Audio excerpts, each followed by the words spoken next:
In the spring of 1831, a flatboat drifted into New Salem, Illinois, carrying barrels of whiskey, sacks of corn, and a 22-year-old giant who didn't yet know his own name would one day be etched into stone. He was 6 feet 4 inches of bone and sinew, folded awkwardly into second-hand clothes, with hands like shovels, and a face that hadn't decided yet whether it belonged to a boy or a man. His name was Abraham Lincoln. He had no money, no land, no family name that opened doors. What he had was a back, built from years of splitting rails and hauling freight, and a quiet, watchful patience that made people underestimate him, right up until the moment they didn't anymore.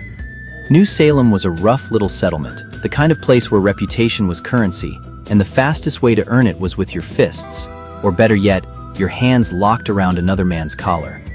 Wrestling wasn't sport out here, it was law.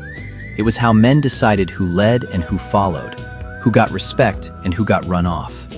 And presiding over all of it, like a king holding court in the mud, was Jack Armstrong, leader of a gang of roughnecks called the Clary's Grove Boys, undefeated, unafraid, and utterly convinced that no man in the county could put him on his back.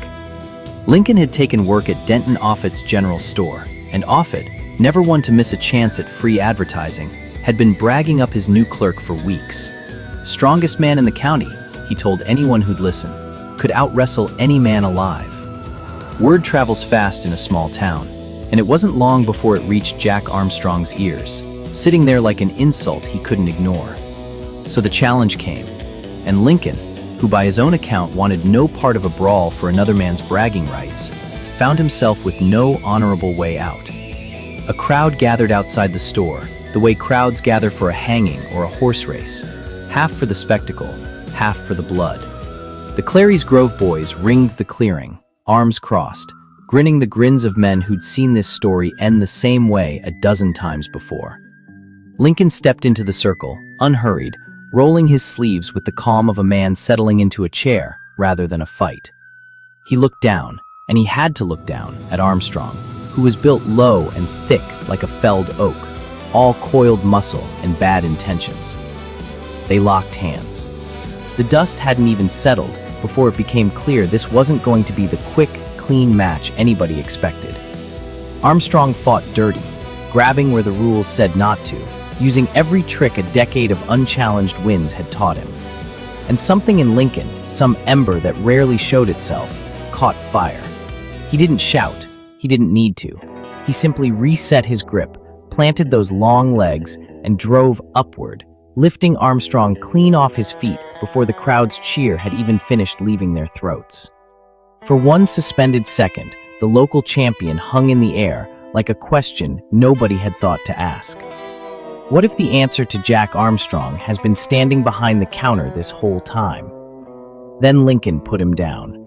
The gang surged forward, and for one heartbeat, it looked like fists would fly and the whole thing would end in a pile-on. But Armstrong, dust on his back and something new in his eyes, raised a hand and stopped his own men cold.